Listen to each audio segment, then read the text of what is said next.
Never hectic, can't nothing hold us down. Can always go another round. Welcome to the underground. Real sports with real sports guys. All right, y'all. Welcome to another edition of Breakfast at Maui. Yeah, you're gonna hear the waves in the background. I got my food from was it Slappy's? I got my coffee. I think Joy's got things going on as well, and we got a surprise here as well. But welcome to our Breakfast at Maui. This is our opportunity to really make sense of what we saw on day one of the Maui Invitational.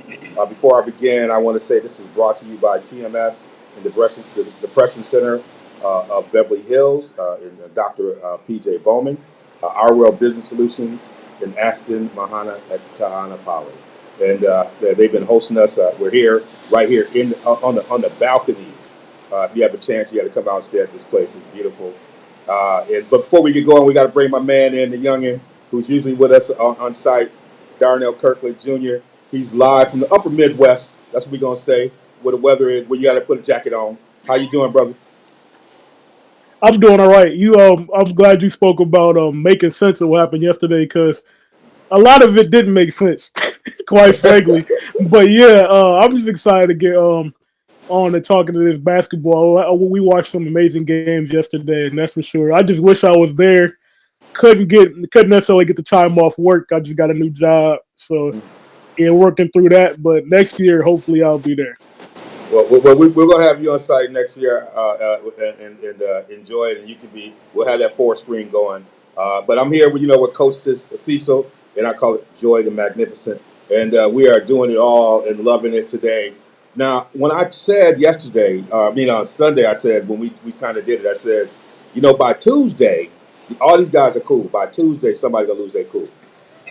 And we didn't have to wait till after the first game. Danny Hurley just lost his cool off there. I mean, the whole thing just went south from jump. From the tip off, it went south. He was already getting text, but I said, "My God, he got a tech already." So UConn comes out, falls to Memphis, and Penny Hardaway. They fall 99-97. I mean, let's talk about that game. You had Haggerty and Hunter just getting wherever they want to get on the floor. One thing I've noticed early on that UConn just had trouble with the speed, had trouble with the quickness, had trouble staying in front. But also noticed that Memphis was just so aggressive. Joy, I mean, you were there right on the court. What was it like I was going to early in say the game? physicality. It was intense, absolutely intense, and for that game to go into OT was beyond me. Yeah. It was crazy.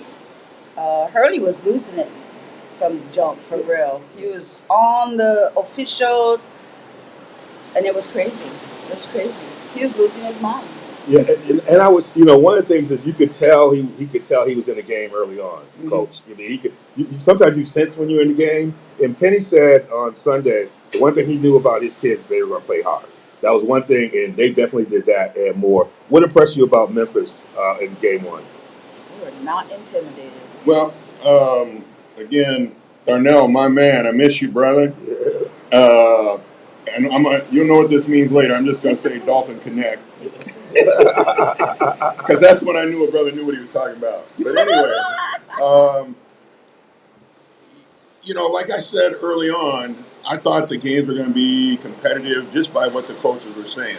And you could just see in Penny's face and the way he was talking about his team, that they came here to play. They came here to compete. They came here to take that next step up.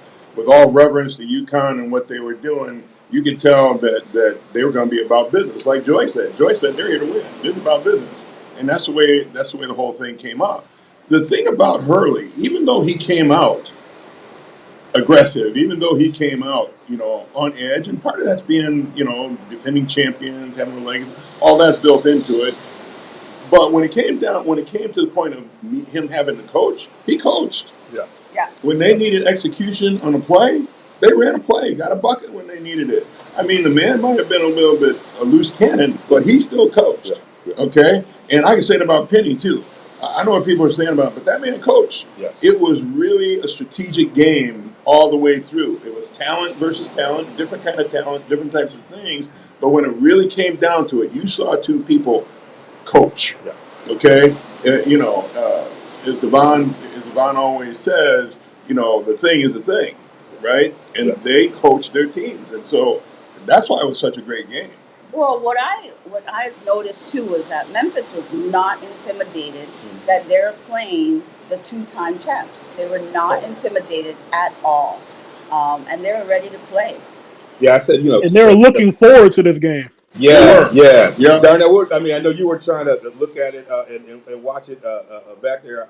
I know it's not below zero over there, but you were back there watching. I mean, what were your thoughts when you watched the way Man, Penn came out? everything that you guys said was absolutely correct. You could feel the intensity through the TV. Like I didn't, I wish I was there, but you didn't have to be there. You could feel it. It was just like a game I was That's at what my last friend year, said River too. Rouge versus Huron. Like you could feel it. Like man, this game was played with playoff intensity. The players came to play. I know UConn. They're dealing with they're inserting some new parts in there. They lost some guys, so the team that you see today is not going to be the team that you see in March. But I was impressed by the way they fought towards the end of the game, even after Right. Hurley got the technical. Um, Oh but no, not still, Hurley. His but equipment or whatever. but Hurley, he gotta keep his composure there. But like you guys were saying, I'm very impressed with Memphis and just the depth. Like even my guy that came off the bench, he didn't score. He had 6 free throws he had 6 free throws in overtime. He didn't score. He didn't score in regulation. I have his name in my notes.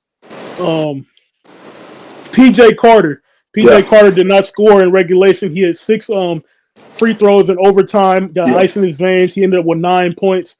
He was big for them. The guards showed up and showed out. The bigs, they have athleticism throughout the roster. 1 through yeah. 5. One thing. I mean, talking about people having to show up. Solo Ball had that defensive responsibility to guard those juggernauts, and they were getting buckets on him, and he was struggling for most of the game, and then he hits the big three. Down at the end to put it out like that right there. Like people And he got the understand. steal Yeah, and the And he got the steals. steal. in the president. When you are people are getting like these guys are just pulled up like they at the park. And there's a Yeah. psychology when somebody hits shots on you like that, you can just drop your head. He stayed competitive and stayed in the moment. Yep. So that's something that really impressed me as well. But when you look at Penny's team, I mean they shot 50% in the first half from three. Those cats was cooking. They were. When you think about it, they came out cooking, not scared. He had no camp kids. So all you guys, all you folks who've been around, there's difference between them camp kids and those folks who come from that. They played on that concrete. He had nothing but guys who scraped their knee on the concrete. And then the Rock, the leading scorer, PJ Haggerty, fouled out. Yeah. They didn't even flinch. Yep. They did not even flinch. And he had been he had been a force. So he fouled out with about 24 seconds left. So that was before the shot was hit. So Right. you lose your guy that's cooking the most right at that as they're coming back. And they kind of hold it together. Well, and then they didn't have him in the whole team. Yeah. But then you can also say it about UConn that, they're so well coached too because without his antics, they just kind of pay him no attention and they're head down and they're just trying to play. Yeah, yeah. They probably see his name. Oh, in totally. practice. He's probably like but- 50 million times worse in practice. And part of it is, and he said this last year too, our kids have to come to UConn knowing who I am.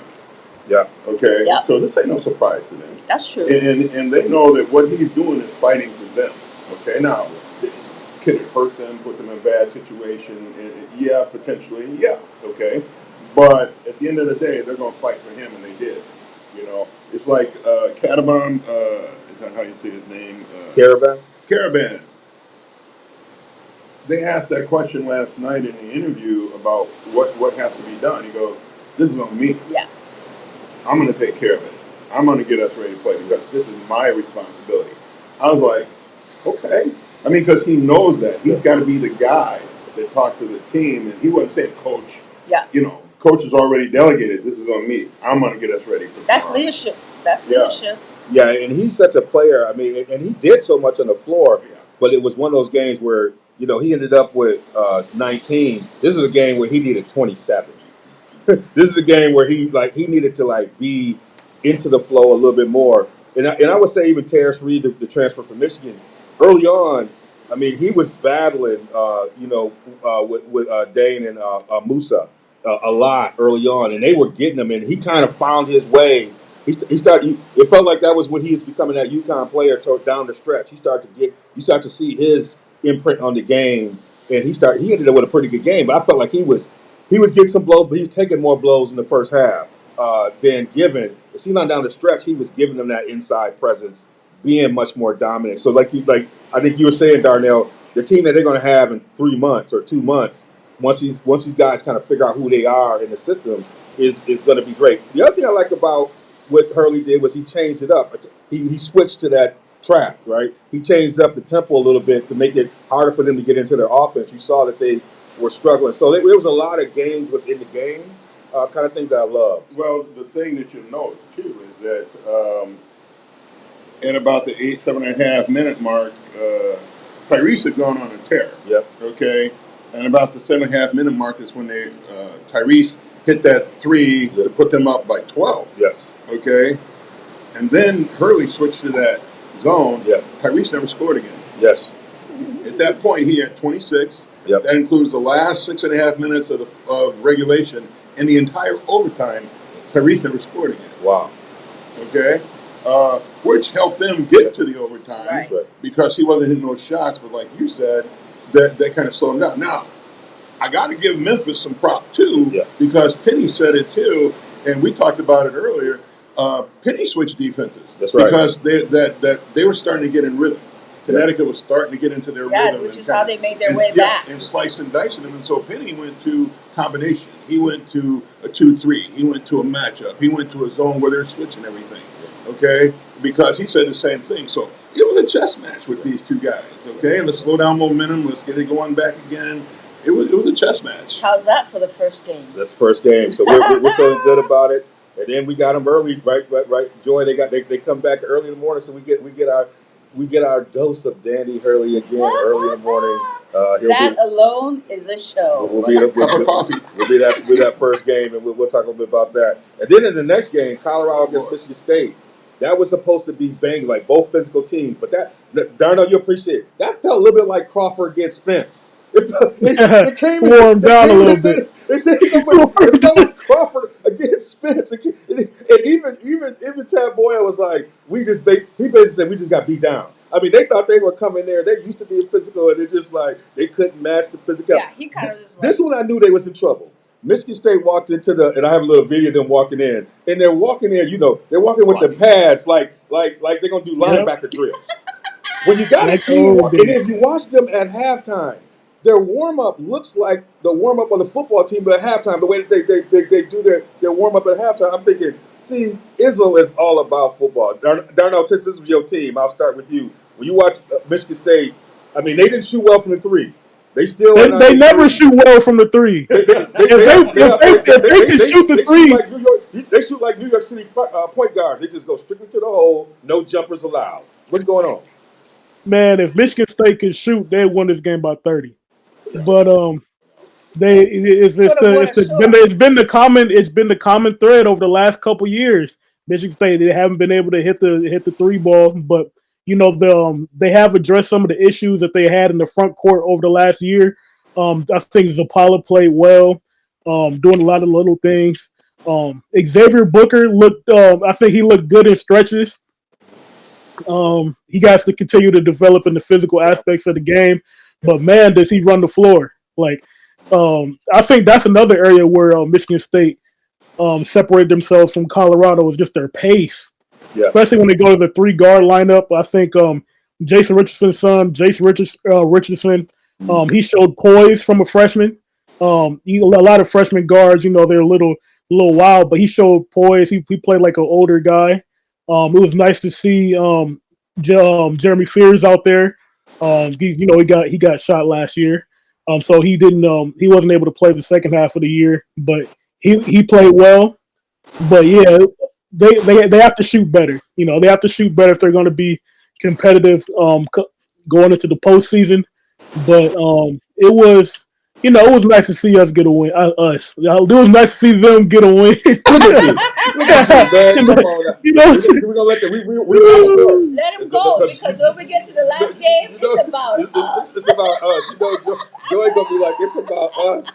I said, this is what we doing, real. We okay with that. We're not gonna pretend. We're gonna let you know. They will let you know. I had to let them Duke fans, the North Carolina fans that's annoying me. I'm like, I'm about to become a Duke fan, and I'm from Ann Arbor. That's a hard thing to do. Y'all annoying me right now. All right, Coach, Yeah. from the basketball standpoint, what was Izzo doing? What were they doing from the X and O's that made it so difficult for Colorado? I mean, you saw Tad Boyle. He looked like he like just take me to the witness protection program. I don't know what to do right now. They owe me. They owe me. They got 10 on the floor. Well, I don't want to oversimplify, but I've watched Michigan State a long time. They're one of my favorite teams to watch. And all it was Michigan State being Michigan State. You know, like you said, from the jump, walking in with blocking pads. That's Tom Izzo. Okay, that's who they are. Okay, you look at take the stats. You look at the rebounds. Yep. 42-29. That's Michigan State. That's crazy. Okay, they're going to kill you on the boards. 50-28 in the paint. Yeah, that's like. I mean, we got this. This is our space. That's who they are. Yes. Okay, and forcing the pace. I love the way they force the pace and just make people have to just run scared. Yes. You know, because they're coming at you. They're coming off the glass, and then this is going to be physical. I was sitting on that baseline, the grunting and the body blows that were going down on that baseline in the post. But those guys were relishing it.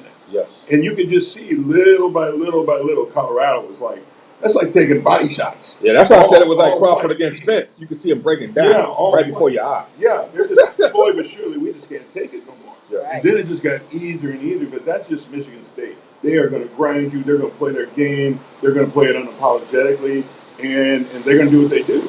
And like you say, they knocked down 3 threes. It's a 35-point game. That's right. And that's only 3 threes, Yeah. okay? They were 2 for 15 or 2 for 12 or something like that. But that's what it was. That's all I say. This is vintage Michigan State against a team that wasn't prepared to play them. That was what it was very evident. They weren't prepared. They weren't prepared. Yes. Yeah. I mean, you can talk about it. Yeah. You can watch film. Yeah. But until they come running at you, you don't have any idea. Yep. Yeah. And running is what it was because look, they had 22 fast breaks compared to their 6. That's more than double. Yes. They can't keep up. Yes. Man, they threw a couple of full court lobs. I thought Oh my goodness. I thought it was going to come down on my table. Troy Holloman threw one past the half court to Cohen Carr. I was at work. I almost jumped out my seat. I'm sitting next to Andy Katz, and Andy's going,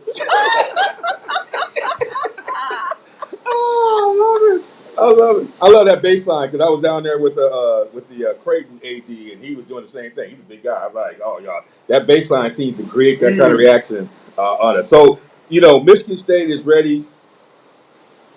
Tad Boyle was like, it's hard when people they physically take it because, like, you don't know what to work on. Like this, that's like, I got to give y'all some Wheaties or something. Like, there's nothing you can do in practice. It's not an adjustment. They got bust up every which Yes. way. Yeah. Like, what do you tackle? Yes. With a quick turnaround, what do you tackle? Yes. And you just you going to turn around and you going into another physical game. It's like with an angry coach. This is gonna be interesting right here. So Michigan State went on to win that one, and Izzo is cooking. This feels like one of those Michigan State teams that can make a run that Izzo kind of just bakes it. He bakes it in November, December, January, and then it's before you know it's fully cooked. You like what is he doing? About that. And he's all about getting them in and getting them under the pressure and the schedule and everything else. I felt like he was out trying to do it. Some teams couldn't rise to it. I feel like this team can rise to his expectations around that kind of stuff. I feel like he got all the pieces they need to have. But you know what was weird though? This was like the boringest game out of the 4. I know.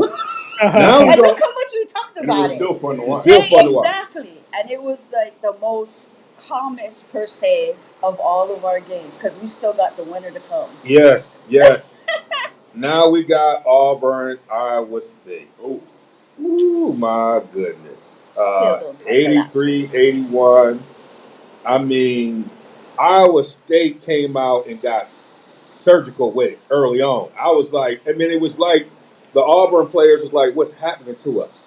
And TJ, coach, he already got the flex in the shirt going on. Oh my God, I was looking at that too. Everybody on the coaches look like they're ready to play football. He's running back, and they play like his style, and they come at you. And it's crazy because last year, Darnell, I don't know if you remember we were talking about those the freshmen that were coming in, and it was the Iowa State freshman, Milan, who from Pewaukee, Monsilovich. yep, from Pewaukee, right? And then we got a chance to see that he got skills. And in some ways, Hmm. I asked coach, I was like, they didn't get the ball to him enough down the stretch. He's not as involved in offense. That kid he had a turnaround, fade away off the glass, banker. At the half. I said, something going on. Something going on with this man right now. This game, Coach, I'll start with you. Like, what was it about this game you watched? When you think about, like, when you look at this game and the flow, what were those key moments that you were watching evolving over the course of this game? Well, first of all, coming out the gate, Auburn forgot they had a basketball game. Yes. I don't know if they thought they were coming to shoot around or what. That's how they played, and Iowa State came out. Again, like Joy said, we're here to win. Yes. We ain't here to mess around. Yes. And that's how they came out the They gate. came out swinging. Yeah. And Just Auburn like got, how their coach looks. That's right. exactly. And Auburn, I mean, Iowa State just kept slapping them in the face. I mean, they were working hard down on the block, pushing the ball down the floor, putting Auburn in some very uncomfortable situations, making Auburn have to speed up and force things, and you kind of question why they were out there, but that's because they didn't get off the bus. Yes. The thing I saw, though, little by little in the first half, was Auburn waking up. Yeah. Yes. Okay. Iowa State's a very emotional team. I was like you, every time out, it was like they've got a defensive stop 4th and 1. Everybody's out there cheering and yelling and everything. Yeah. Pearl's got him sitting over there, and he's just pointing his finger at him and pointing out things little by little by little. And so I had a feeling the second half was going to turn around. I didn't know how much, if they're going to make it back, but I had a feeling that once they woke up, because they're talented. Yeah. I mean, they've got people all across the board. And the number one thing I saw was Broom didn't know where he was. Yeah.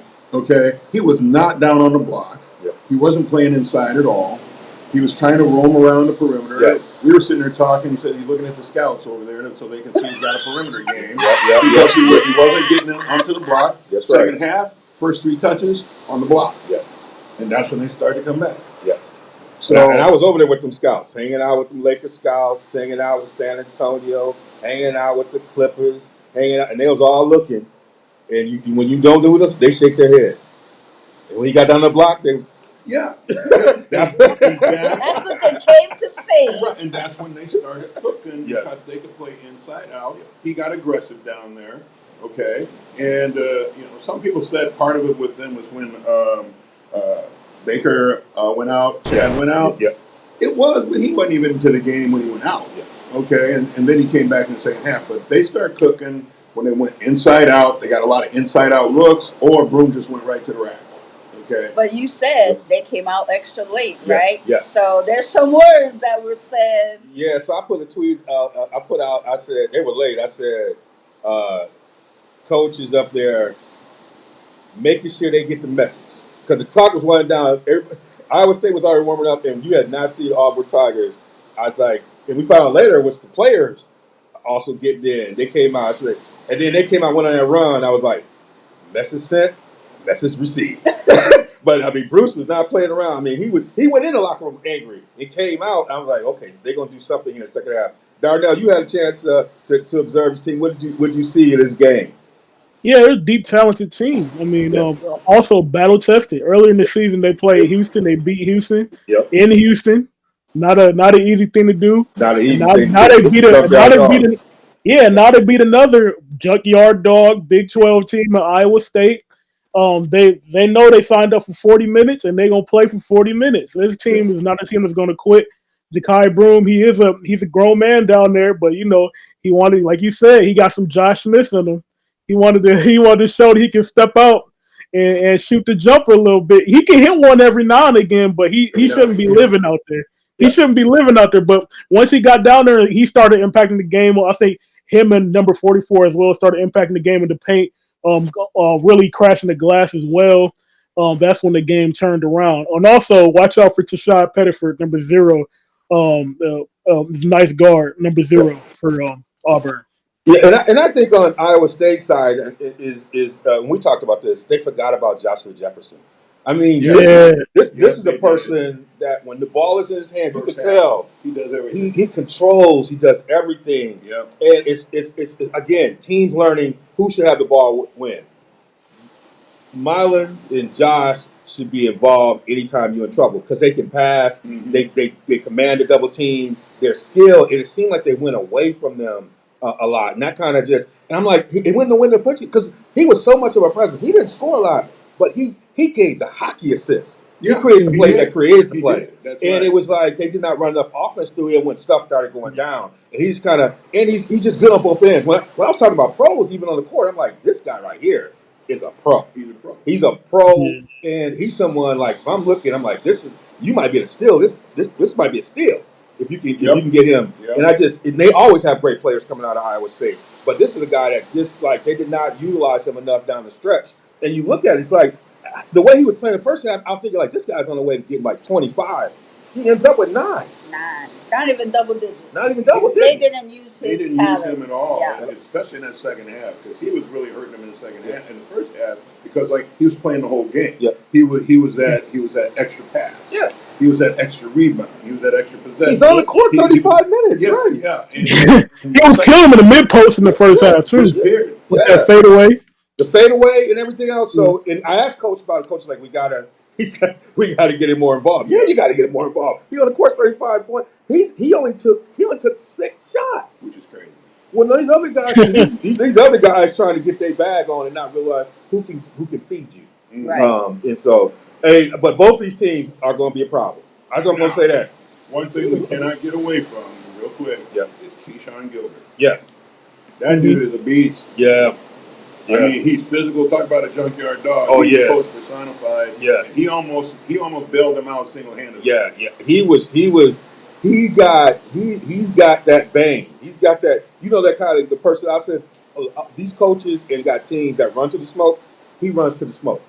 He doesn't get away from the moment. I like the way he plays. Yeah. He got his fourth foul with 6 minutes to go Yeah. in the game, and then That kind of set the tone. that set the tone, and that's when they made their move to catch up. Yeah. And then they had to bring him back into the game. So yeah, he's for real. He's for real. All right, we got to go to this. I got to bring Joy in. Enough of all the other stuff. I mean, Carolina came out like they still were on Oahu. Mm-hmm. You know, They were on vacation. on vacation. They probably had the most fans in the building. Some of them a little bit annoying. Felt like Cowboy fans. Whoa. Felt like Stephen A. But I got to start with Joy. Joy, you got a chance to watch this game. I mean, what was your feel about what happened? I mean, these teams were going at it. You know, in the beginning, it's a little bit embarrassing, but when you watch them consistently, kind of been their MO, you know? They don't show up in the first half, and then they got to dig themselves out of that big hole. Yeah. You know, if they would, as the player said, if they would play the first half, Yeah. then they'd be cool. Yeah. But And I think, one of the things I felt about Carolina is that, and someone was saying this, they don't have what I would feel is that NBA big. yeah, Like, they don't. they're from the outside in. It's almost like what Don Staley's dealing with. Like, she doesn't have that WNBA big. And so now they're playing a different way and relying on, and I always say sometimes, like football, when your leaders are the farthest away from the football, anything can happen. So, but they got 2 guys in the backcourt who got the bag. But typically Carolina basketball is to have Yeah, that big in yeah, the middle. yeah. So they're having to change because they ain't got somebody like Armando like they did before, you know. Yeah. So that I think that's a little bit of hurting for them because they've been switching out, with Jalen and so yeah, it's a different brand right now, and I think they're still adjusting. But I felt like Dayton, and I think Anthony Grant is like a coach's like that. He can coach. We've had a chance to watch him twice at Maui. First time we brought Toppin and those guys, and they didn't get a chance to let that team. That's the Final Four team he had, and he brought this team. They play hard. They get after you, and it was just like the wheels almost fell off. It's like they couldn't get it together down the stretch. But they had players making shots. Yeah, they can shoot. Santos that kid got something in him as well. He was hitting big shot after big shot. The kid that I thought, How about Cheeks? Cheeks is not like Cheeks. all over the place, steals and everything else. Darnell, you had a chance to watch both these teams. What was your observations? Man, I was texting you throughout the game. I was Yeah. like, man, But oh yeah, I think number zero. I keep saying number zero. Let me pull up his actual Devon name. I'm Bennett. sorry. Oh yeah, yeah, Bennett. He was doing an excellent job on R.J. Davis. But the thing was when Elliot Cadeau came back because he had went to the bench with foul trouble. But when he Yes. came back to the court, when he came back on the court, Bennett switched on to Cadeau and they had somebody else guarding Davis, and that's when Yeah. Davis started going off. And I Yeah. think that's where I think that's where the game really changed because I think they made a mistake because they kept switching that screen, and when they Yeah. were switching the ball screen, the big wasn't getting up high enough. Yeah. So he was able to just keep getting jumper after jumper after jumper, and I think they could have benefited from either trapping the screen or hedging higher and try to recover, do something, switching it up a little bit. Yeah. But in the first half, or really throughout the game, I do want to applaud Dayton for what I saw in the game. I think they especially in the first half, were playing some physical, disciplined defense. They forced Carolina into a lot of turnovers, a lot of offensive fouls, and stuff like that. So I was really impressed with that. And like you said, they had some guys that showed up to play and that can really put the ball in the hole. So I'll be excited to see what they do the rest of this tournament. Yeah, they held Carolina to 2 of 11 in the first half in 3-point shooting. I mean, it's And forced 13 turnovers. yeah. I mean that Yeah. they were getting after them, and like you said, how they're playing defensively early on is something that something happened that they adjusted that allowed. Because once you get a guy like that cooking, RJ, you can't turn the Hmm. faucet off. Once Yeah. you see once he's going, you can't turn it off. You got to keep the faucet off. Well, and you got to commend Dayton too, though. If you look, they got 6 players. Wait, 1, 2, 3, 4. Yeah, 6 players in double digits. Yep, yep. You look at Carolina. I mean, which I already know, but they only got 3 in double digits. That's how you know Dayton's well-rounded, Yep. and that's why I gave him a hard rub. Yep. And Yeah, then the you ball was moving. force turnovers on Carolina. They're screwed. And then you got Cadeau in foul trouble. You got to give the point back to RJ or Seth Tremble, which is not what they're trying to do now, Yeah. because they want RJ off the ball trying to score. Yeah, and then you got Drake Powell hitting that big three down the stretch. Yep. These are moments you grow from, Coach. I mean, you see teams like this, and you saw. I mean, Hubert was clearly frustrated. I know you've been in that seat. I mean, what do you do to try to get those guys to turn the corner? Because you can tell he was clearly frustrated. Well, I think he did exactly what he had to do, and they talked about it in the press conference. He turned it over to the players because there becomes at some point you can't play. And you can only say so much. Yeah, you can only say so much. You can only draw it up on the board. That's why somebody like RJ is so important to that team, is because he's been there. Yeah. He's experienced it. They look for him. Both players, even Trimble, both players are like, he's the guy we go to, and if he says we can do it, we can do it. And RJ's got that coolness about him. He does. That he's had for the last several years that I've watched. Every time I look at North Carolina, I said, okay, ball's going to be in RJ's hands. That's the way it's been. Yeah. Okay, and so that's what you do. Hubert Davis is lucky to have that guy that he has right there. Yeah. But, the thing that stuck out to me that is something to pay attention to is, as good as they were playing, as good as Dayton was playing, and as hard as they were playing, it forced them to foul.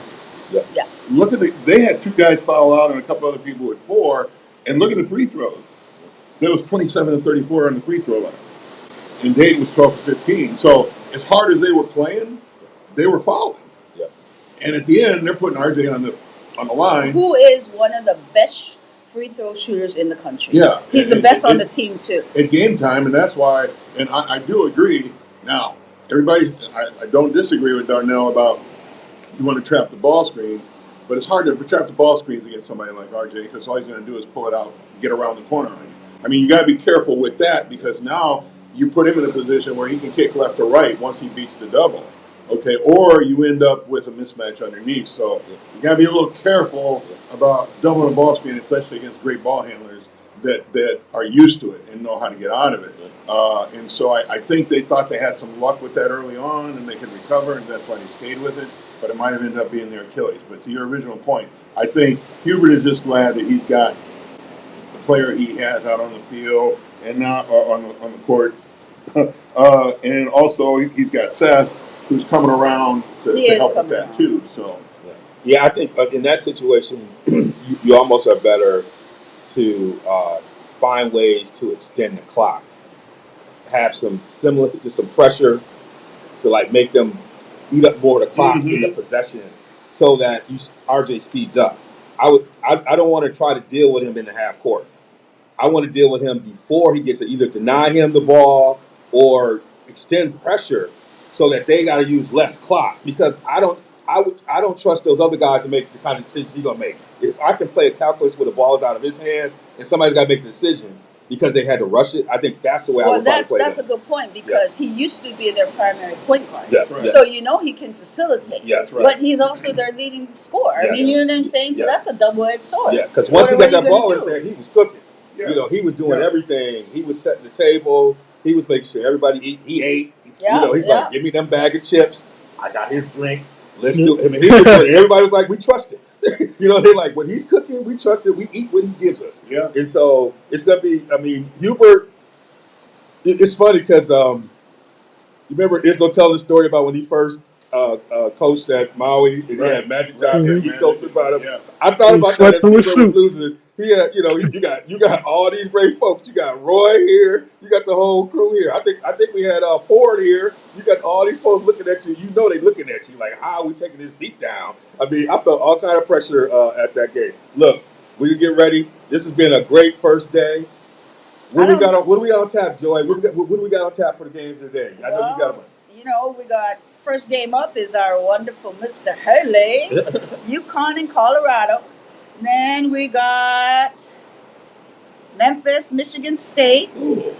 Then we got, this one's going to be good. Iowa State and Dayton. Yeah, that's going to be that's going to be one of them good boxing matches, Darnell. One of them good ones.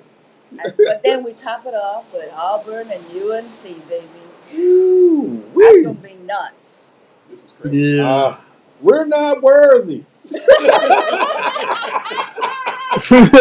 mean, seriously. Look at how the first day went, right? Yeah. We're not worthy. Oh, my goodness. How can you top that? And you're looking at the schedule, you're like, you're right. We're not worthy. We're not worthy. No. Well, this is RSG. This is Breakfast at Maui.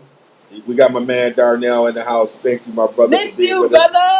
We'll have another check-in. We'll have another check-in with him tomorrow. It might be breakfast. It might be lunch at Maui by the time we get him on, or dinner at Maui. But we will have a check-in with Darnell tomorrow as well. This is great.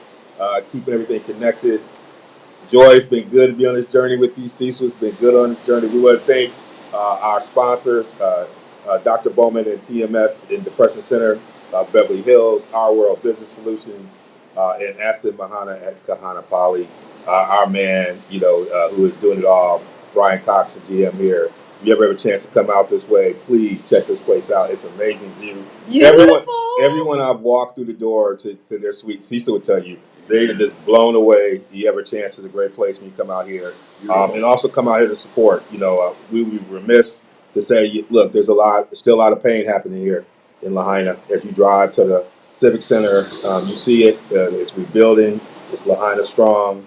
A number of the coaches addressed that, particularly Coach Izzo and folks, about the commitment to this. So, we're here to have fun, but also, being here is going to be very important for this community. So, thank you for riding with us. And, give us those likes on the other side, and we'll see you on the other side here at the Maui Invitational. Welcome to the underground, real sports with real sports guys.